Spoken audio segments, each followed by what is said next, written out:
प्रेम से श्री कृष्णचंद्र भगवान की। महाराज परीक्षित को सुखदेव जी अनेक दिव्य लीलाओं का अनुसरण करा रहे हैं। सुखदेव जी बताने लगे, अस्ति प्राप्तिश्च कंसश्च महिष्यो भरतर्षभ। हे भरतर्षभ परीक्षित,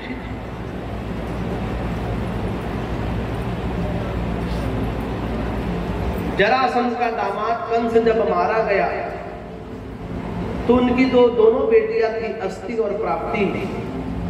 उनको देख करके जरासंध दुखी रहता था कि मेरी दोनों बेटियां विधवा हो गई।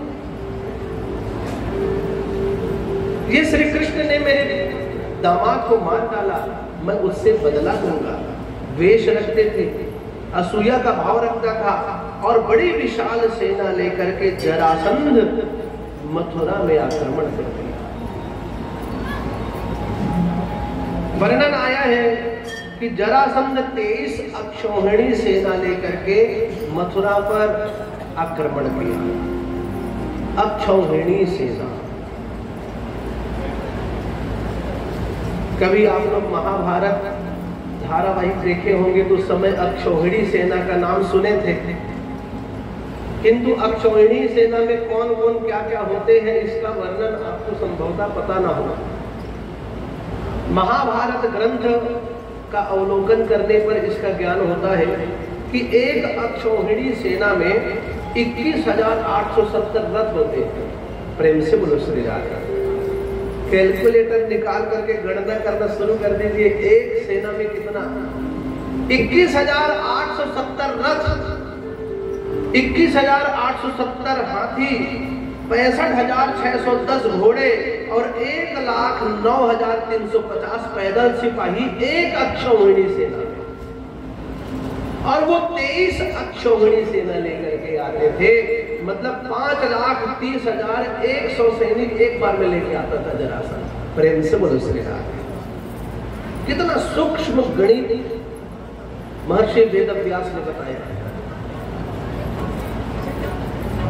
एक बार में कितना लेकर था? 5,30,100 सैनिकों को लेकर के आए। ऐसा आते आते भगवान जब कभी भी आते थे जरासंध युद्ध करने के लिए, भगवान हर बार सब सेनाओं को मारते थे और जरासंध को भगा देते थे। एक बार हो गया, 2 बार हो गया। जब ये अनवरत चलने लगा कि अरे जरासंध आता है, भगवान श्री कृष्ण सेनाओं का वध करके, सेनाओं को नष्ट करके केवल जरासंध को वापस लौटा देता है। बलराम जी की जिज्ञासा हुई, भैया कैसे करते हो ये? उसको जरासंध को ही मार दो, दोबारा सेना आएगी ही नहीं। बोले भैया चिंता मत करो, मैं उसे मारूंगा किंतु अभी नहीं मारूंगा। इसको छोड़ने के पीछे कारण ये है कि मेरा जन्म भूमि का भार कम करने के लिए हुआ है, दुष्टों के संहार के लिए हुआ है। और ये जितनी बार जाता है उतनी बार दुष्टों की टीम ले आता है, सेना ले आता है और सबको मैं सफाई कर रहा हूं, चिंता मत करो। देखो भगवान श्री कृष्ण जैसा रणनीतिक कौन हो सकता है? आज के परिवेश में बंसी बजाने वाले कृष्ण नहीं, सुदर्शन चक्रधारी श्री कृष्ण की आवश्यकता है। आज बंसी बजाने वाले कन्हैया नहीं, चक्र उठाने वाले श्री कृष्ण की आवश्यकता है। आज पराक्रम की आवश्यकता है। आप देखिएगा बहुत अच्छे बुद्धिजीवी वर्ग के लोग यहाँ बैठे हुए हैं। आज वर्तमान में भारत ऐसे देशों से घिर चुका है जो आपस में एक दूसरे से शत्रुता, सब तरफ का युद्ध है। देखो नेपाल में भी युद्ध चल रहा है। आप भारत के जितने भी पड़ोसी देश हैं उन देशों में ध्यान करके देखोगे वहां युद्ध है। बांग्लादेश में पीड़ित, और एकमात्र केवल भारत अभी भी शांति दूत के समान अडिग है। विचार करिए कितने विदेशी षड्यंत्रकारी लोग लगे हुए हैं भारत की अखंडता को नष्ट करने के लिए। और इस विचित्र संकटकालीन स्थितियों में हमें संगठित होना आवश्यक है। हम सबको जुड़ करके रहना आवश्यक है, क्योंकि संघे शक्ति कलौ युगे। आज आप लोगों का ये संगठन देवांगन जन कल्याण समिति कितना संगठित है, कितने बड़े बड़े काम कर रहे हो है? ये अन्य प्रदेश भर में चर्चा का विषय है कि भिलाई प्रगति नगर में कितना काम हो रहा है और लोग सहर्ष दे भी रहे हैं। अभी आप सबको जानकारी भी होगी, जिन्होंने भागवत कथा का आयोजन किया है उन्होंने ही एक कमरा बना के दे दिया भगवती जगदम्बा के लिए।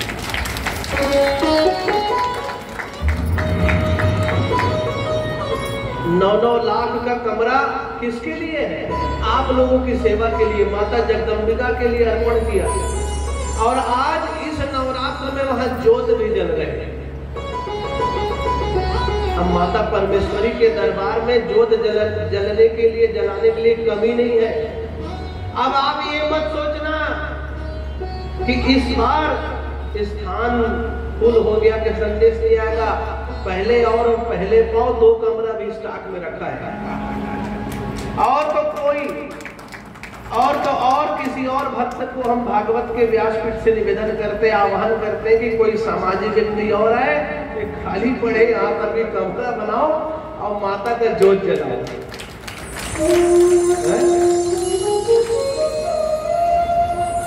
ये सब क्या है? सब समाज के लिए अर्पण करना है। कौन कहाँ लेके जाएगा है? इतना खर्च लोग कर रहे हैं, सुंदर कमरा बना है, ये किसके लिए? मातेश्वरी के लिए, समाज के लिए, राष्ट्र के लिए। और इस सब का समायोजन किया है घनश्याम देवांगन जी, लगे हुए हैं सब कार्यों में। तो योजकस तत्र दुर्लभा, किसी न किसी एक को तो बीड़ा उठाना होता है। पर भी समाज के प्रत्येक व्यक्ति से मैं आह्वान करूंगा, आपके देवांगन समाज से, कि प्रत्येक व्यक्ति संगठित हो, विपदा में एक दूसरे के साथ खड़े हो, संकट में उसके साथ खड़े रहे। और बाकी सुख के लिए भी इतना बड़ा भवन है ही नहीं, कहीं कुछ जाना नहीं, सब व्यवस्था यहाँ हो गई।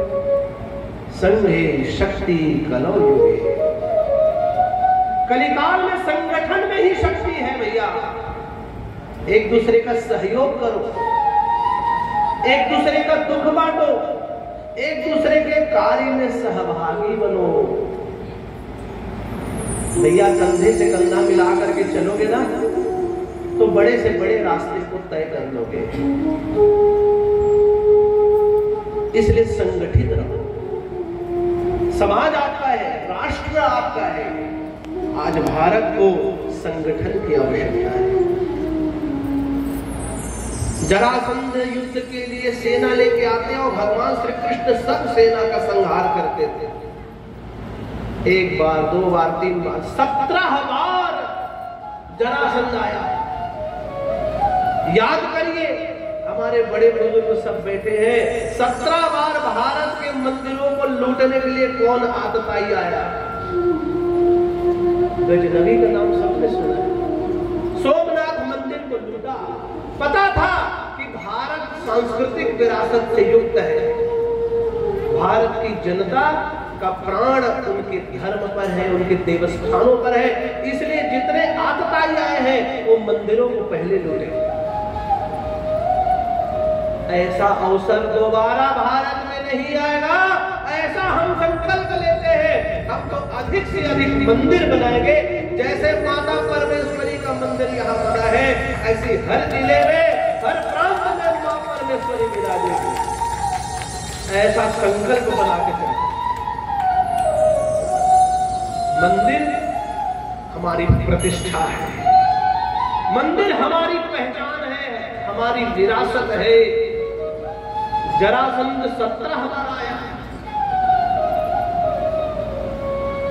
भगवान श्री कृष्ण ने 17 बार सेना का संहार करके जरासंध को लौटा दिया। अब 18वीं बार जरासंध युद्ध के लिए तैयार हो रहा है। बलराम जी श्री कृष्ण से चर्चा करते हैं, संवाद करते हैं कि हे कन्हैया, जरासंध 18वीं बार आ रहा है। अभी तक तो आपने मथुरा से उस जरासंध को लौटा दिया संहार करके, किंतु अब क्या होगा? बलराम जी बताने लगे कि जरासंध के साथ साथ एक काल यवन नाम का म्लेच्छ वो भी युद्ध के लिए आ रहा है। काल यवन असंख्य सेना लेकर के आ रहा है, करोड़ों की संख्या है उसकी। बलराम जी कह रहे हैं कि जब काल यवन आ जाए और उसी बीच में जरासंध आ जाए तो हमें शक्ति अधिक लगानी पड़ेगी। दो अलग अलग देश के राजा युद्ध करने आ जाए तो व्यक्ति क्या करेगा? शक्ति का अधिक प्रयोग करेगा। तब दाऊ जी की बातों को सुन करके कन्हैया कहने लगे, भैया ये तो चिंता की बात है, पर चिंता मत करो भैया, एक रास्ता है। भगवान श्री कृष्ण सुझाने लगे कि जब काल यवन आएगा उस समय का हम कुछ योजना करेंगे। कुछ ही दिनों में काल यवन शत्रु सेना लेकर के आ गया। मथुरा में काल यवन पहुंचने ही वाला है, पीछे से जरासंध भी सेना लेकर के आने वाला है। भगवान श्री कृष्ण ने कहा, दाऊ जी आप एक काम करो, मथुरा में निवास करने वाले जितने भी हमारे ग्वाल भाल भाई बंधु हैं सबको यहाँ से ले जाओ दूसरे जगह। बोले कहाँ ले जाए? हमारा कोई घर द्वार तो है नहीं। बोले चिंता मत करो, एक ऐसी नगरी का निर्माण मैं करता हूँ जो सब ओर से सुरक्षित रहेगी। वहां कोई किसी का प्रवेश नहीं हो पाएगा जब तक हम ना चाहेंगे। भगवान श्री कृष्ण ने विश्वकर्मा को बुलाया और आज्ञा दी कि जितना अधिक हो 3 दिनों में ऐसी नगरी का निर्माण करो जो अभेद्य हो। बोलो बांके बिहारी लाल की, अभेद्य हो, जिसे कोई भेद ना सके। जो आज्ञा विश्वकर्मा ने कहा, जैसा प्रभु आप कहते हैं वैसा ही होगा। और 3 दिनों में ऐसा दिव्य नगर का निर्माण विश्वकर्मा ने किया। वो नगर कहाँ था? समुद्र के बीच में। समुद्र के बीच में उस नगर का निर्माण किया। कन्हैया ने कहा, बलदाऊ जितने हैं सबको लेकर के चले जाओ। और उस नगर का नाम पड़ गया द्वारिकापुरी। बोलो द्वारिकाधीश की। द्वारिका में समस्त मथुरा वासियों को भगवान बलराम ने स्थापित कर दिया। और मथुरा के द्वार में आकर के खड़े हो गए मधुसूदन कन्हैया, मोर मुकुट वाले, सुंदर रथ पर पीतांबरधारी, बंसी को ऐसा घुमाते हुए। इधर काल यवन आया करोड़ों की सेना लेकर के। भगवान श्री कृष्ण देखने लगे, अकेले हैं कन्हैया। काल यवन सोचता है मैं इतना सेना लेकर के आया हूं, मेरे से लड़ने के लिए अकेला है। कन्हैया से बड़ा रणनीतिकार कोई नहीं मिलेगा। भगवान श्री कृष्ण जानते थे कि काल यवन के पास एक ऐसी शक्ति है कि वो जिसके सामने खड़े होगा उसकी शक्ति खींच लेगा। शत्रु का नब्ज पकड़ने का तरीका आना चाहिए। भगवान कृष्ण जान गए कि इसके सामने कोई टिक नहीं पाएगा, इसे तो सठम साठ्यम समाचरे विशेष्य विषम औषधम। भगवान मधुसूदन रथ से उतर गए। काल यवन इनके पास आने लगा।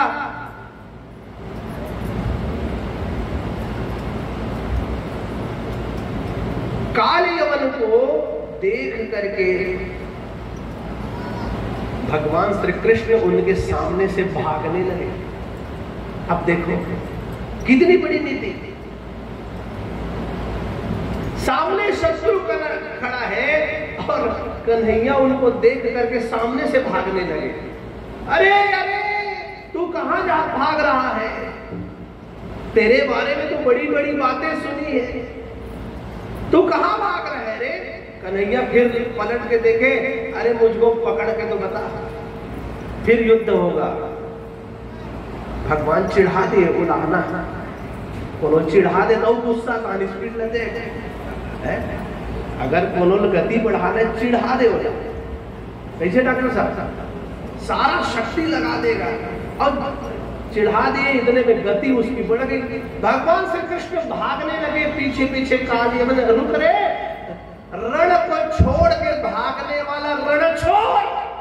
ठहर जा, भगवान का नाम पड़ गया रणछोड़। बोलो रणछोड़ भगवान की। ठहर, भगवान जानते थे पूरी बात। चले गए एक विशाल पर्वत की गुफा में।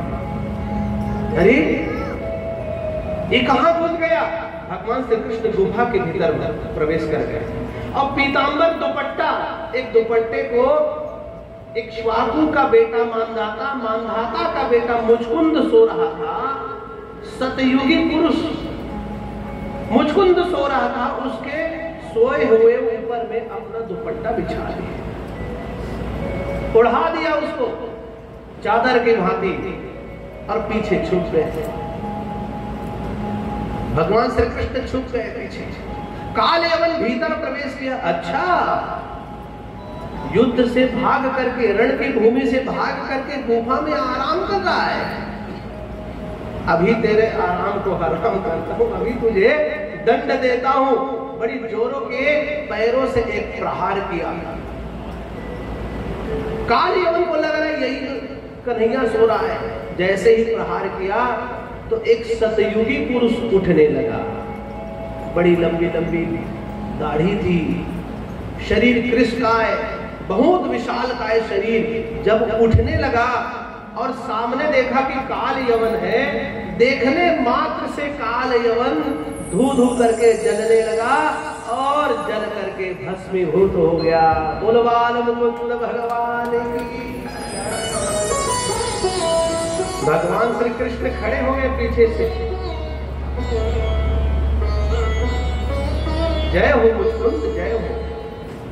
मुचकुंद हाथ जोड़ लिए। अरे आपके मुखमंडल में एक अलौकिक तेज है, आप कौन हैं?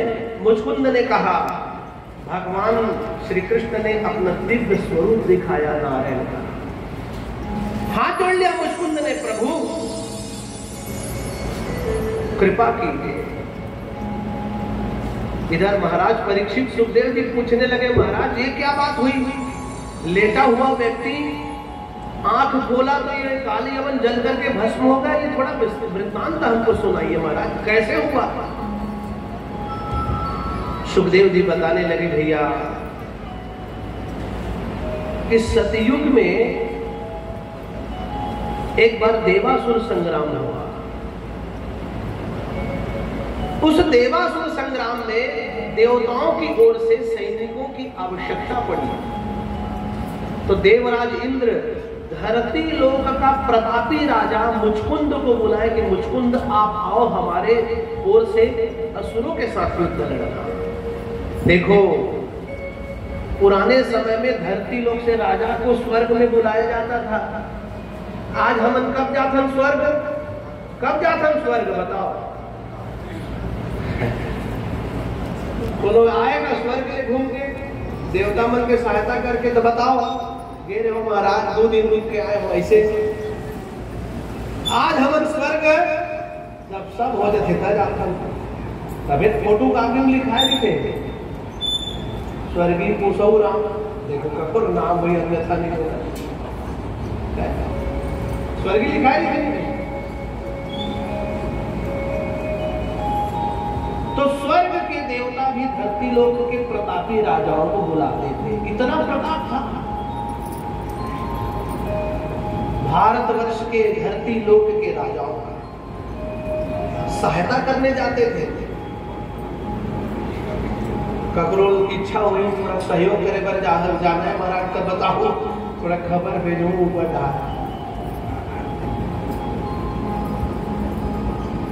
सुखदेव जी बताने लगे कि ये वही मुचकुंद है जो देवराज इंद्र की सहायता करने गए। अब देवताओं का युग, हम मानवों का युग और देवताओं के युग में बहुत अंतर है। हमारा 100 साल, देवताओं का 1 दिन और 1 रात है। हमारा 100 साल।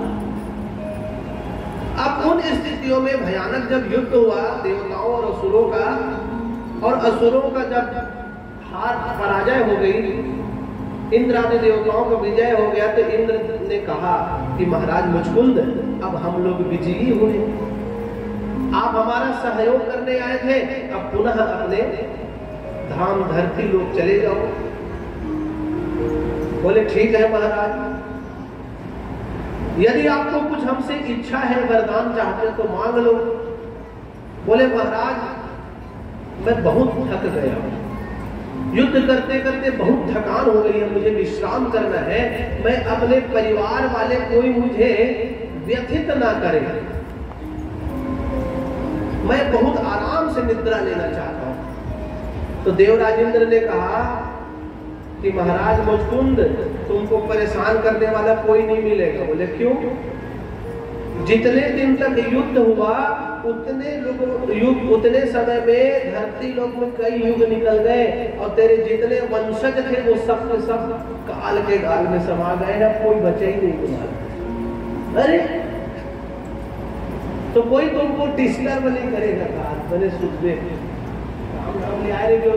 नहीं, घर में डिस्टर्ब मत करो। वही दिन विकट हल्ला हुई, जान के देखा दीजिए कैसे भी अनुभव करना।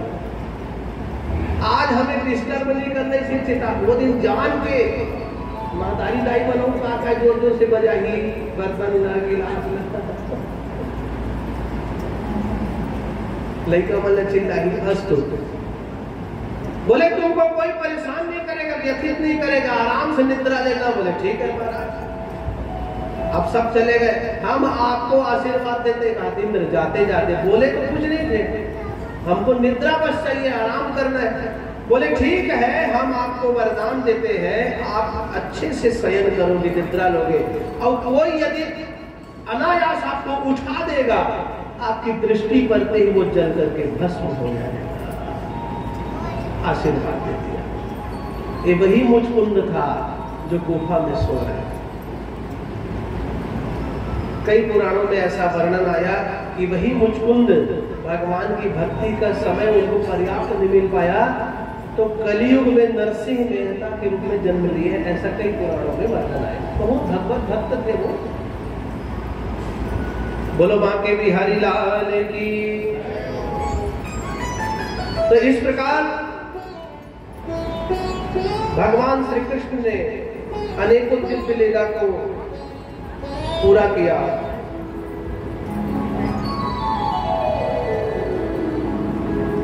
एक बहुत सुंदर समाचार प्राप्त हुआ है, अब मुझे भी जानकारी थी नहीं, अभी जानकारी ही हुई। अपने देवांगन चैरिटेबल ट्रस्ट की ओर से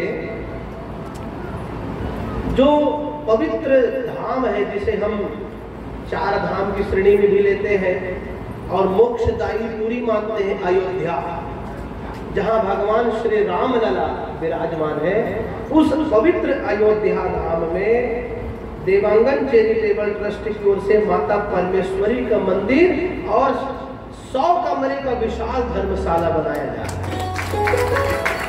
ये कितनी बड़ी बात है। 100 कमरों का धर्मशाला बनाने की योजना बन चुकी है, और इसके लिए समाज के गणमान्य नागरिकों से भी सहयोग की अपेक्षा रखी गई है। आप देखो, अब मैं बार बार कथस कहता हूँ, अयोध्या जाओ, मथुरा जाओ, अब अयोध्या में जाओ तुहरे कुरियम रहने के लिए, बोल बांके बिहारी लाल की, तो बने दान दक्षिणा करो ताकि एक कमरा बन जाए। तो ये अपने समाज का इतना सुंदर संदेश है, समाज की प्रतिष्ठा है कि ऐसे पवित्र तीर्थों में सब आम जनमानस लोगों के लिए ये निर्माण कार्य हो रहा है। ये बहुत बड़ा गौरव का विषय है, इसके लिए साधुवाद के पात्र है। इसमें समाज आगे से आगे यथा योग्य सहयोग करे, निश्चित रूप से यह कार्य फलीभूत हो। बहुत मंगल कामनाएं। बोलो वृंदावन बिहारी लाल की, श्रीमद् भागवत महापुराण की। इधर काल यमन का संहार हो गया, और उधर भगवान श्री कृष्ण देखे कि अब तो काल यमन मर गया, जितनी सेना थी सबको भगवान ने समाप्त कर दिया। इधर जरासंध कहने लगे कि भैया अब मैं 18वीं बार जा रहा हूं, कुछ तो कार्य करना चाहिए। तो 18वीं बार जब युद्ध करने के लिए गए हैं भैया, तो ब्राह्मणों को बुलाए और कहा कि आप लोग मेरे नाम से पूजा करना, माता चंडिका का आराधना करना, चंडी पाठ करना, और यदि आप लोग मेरे लिए पाठ नहीं करेंगे, मेरी पराजय हुई और मैं हार करके आया, तो तुम सबको मार डालूंगा, तुम्हारी मुंडी बाहर लटका दूंगा। इतने दरबार पूजा करवाई को ना भाई, महाराज ने बना कर दान दक्षिणा कैसे लक्ष्मी भैया, अगर नहीं हुई तो निपटा दो महाराज जी है। तो जितने ब्राह्मण देवता थे सबको बोले चंडी पाठ करना, मेरा विजय होना चाहिए, और नहीं हारा जैसे हर बार आया हो सबके मुंडी दरवाजा में लगाऊ बाहर।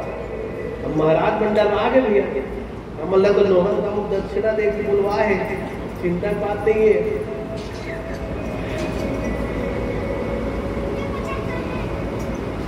अब सब ब्राह्मण भयभीत, आइए ब्रह्म वाक्यम जनार्दनम, ब्राह्मण देवता व्यथित हो गए, ब्राह्मण देवता व्यथित हो गए, परेशान हो गए। और भगवान नारायण ब्राह्मणों से बहुत प्रेम करते हैं। मन ही मन समस्त ब्राह्मणों ने मधुसूदन श्री कृष्ण को कहा कि हे कन्हैया, हम जानते हैं कि तुम नारायण के अवतार हो। जरासंध ने हमारे सामने एक शर्त रखी है कि यदि मैं पराजित हुआ तो हम समस्त ब्राह्मणों का संहार कर देगा, मार देगा, और आप तो ब्राह्मणों के रक्षक हैं, आप हमारे प्राणों की रक्षा कर दीजिएगा। ये सब भगवती की स्तुति करने लग गए और भगवान श्री कृष्ण से प्रार्थना किए। मधुसूदन श्री कृष्ण चंद्र समझ गए और कहा कि हे ब्राह्मणों, चिंता मत करना, अब की बार कुछ चमत्कार करेंगे। 18वीं बार जब जरासंध आया, इधर श्री कृष्ण बलराम फिर से मथुरा के बाहर खड़े हैं। मथुरावासी जितने हैं गोप वाले भाई बंधुओं को तो नए नगर में पहुंचा दिया गया, द्वारिकापुरी, और ये रथ पर बैठे युद्ध के लिए। भगवान श्री कृष्ण बलराम पहले जरासंध के समस्त सैनिकों का संहार करते हैं। थोड़ा बहुत तो भार कम करना जरूरी है, सैनिकों को मारते हैं। फिर इस बार क्या कर रहे हैं भगवान, जरासंध के सामने से भागने लगे। जरासंध को लगने लगे है पहली बार श्री कृष्ण भाग रहे हैं, और इधर पीछे से जरासंध भी भागने लगा। काली यमन की बात देखो, लीला माधव है कन्हैया, प्रत्येक लीला में एक रहस्य छुपा है। ब्राह्मणों को वचन दिया है मधुसूदन ने, भागने लगे और एक प्रवर्षण नाम के पर्वत पर चढ़ गए। एक पर्वत समुद्र के तट में था। श्री कृष्ण बलराम उस पर्वत पर चढ़ गए। जरासंध को लगने लगा इससे बढ़िया अवसर कहाँ है इनको मारने का। अरे सैनिकों, इस पर्वत के चारों तरफ आग लगा दो रे, बहुत विशालकाय पर्वत है। जरासंध सोच रहा है पीछे में समुद्र है, तो वहां थोड़ी जाएगा कन्हैया, एक आग की लपटों में जल करके मारे जाएंगे। और बड़ा विशाल आग लगा दिया भैया पर्वत के चारों तरफ। और जब पर्वत धू धू करके जलने लगा, पेड़ वनस्पतियां जलने लगी, आग की लपटें ऊपर तक चली गई। जरासंध को लगने लगा इतनी भयानक आग में कहां कन्हैया और बलराम बचेंगे, सब जल करके भस्मीभूत। और पर्वत के करिया होने बैठे सुने, पूरा कंप्लीट राख हो रही तबे रहूंगी। जब विशाल धू धू करके अग्नि दहकने लगी, पर्वत तपने लगा, श्री कृष्ण बलराम बड़ी जोरों की छलांग लगाए और समुद्र में कूद गए। जरासंध को क्या पता था कि कन्हैया का नया महल तो समुद्र के भीतर है, द्वारकापुरी। और द्वारकापुरी पहुंच गए। बोलो द्वारकाधीश की। इधर जरासंध को लगने लगा कि श्री कृष्ण बलराम मर गए, जल करके भस्म हो गए। वापस बाजे गाजे के साथ जब अपने नगर में पहुंचे, ब्राह्मणों को कहा महाराज और मंत्र में बहुत चमत्कार है, बने पूजा करे रहे। आपने इतना अच्छा पूजा किया हमारा कि देखो कृष्ण बलराम जल करके भस्म हो गए, मेरा विजय हुआ। बहुत दान दक्षिणा किया ब्राह्मण देवता, और सब ब्राह्मण देवता मन ही मन कन्हैया समझ गए, हम पर कृपा कर। देखो कितने भगवान को पुकारो, भगवान आपकी करुण पुकार अवश्य सुने। बढ़िया दान पुण्य हो गया। जरासंध को लगने लगा कि अब तो काम बन गया। देखो मधुसूदन कितने कृपालु हैं।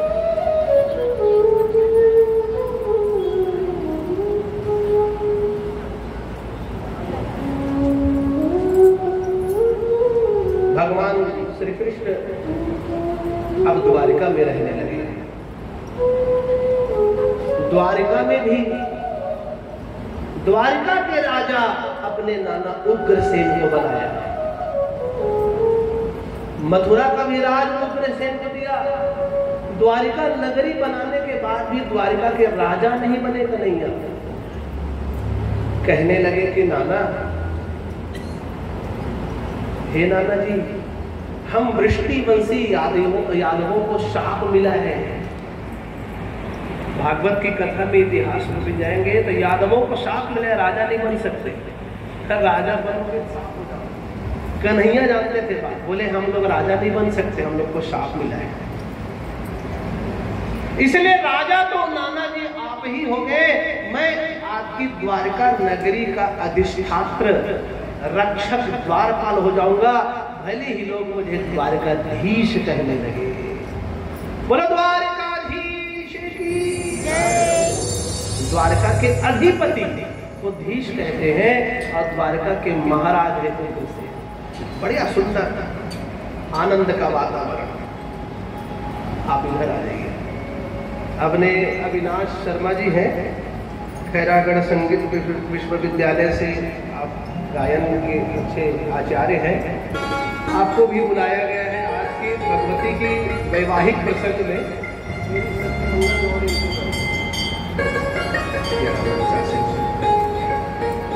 बोलो बांके बिहारी लाल की। महाराज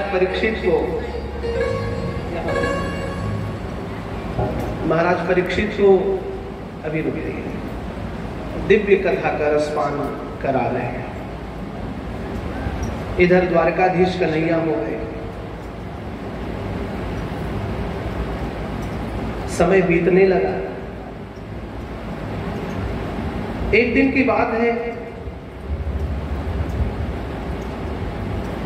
भगवान श्री कृष्ण को सब लोग बार बार बोलते थे, कन्हैया आपका वैभव तो इतना उत्कर्ष ऊंचा है, अब तो आपको विवाह करना चाहिए।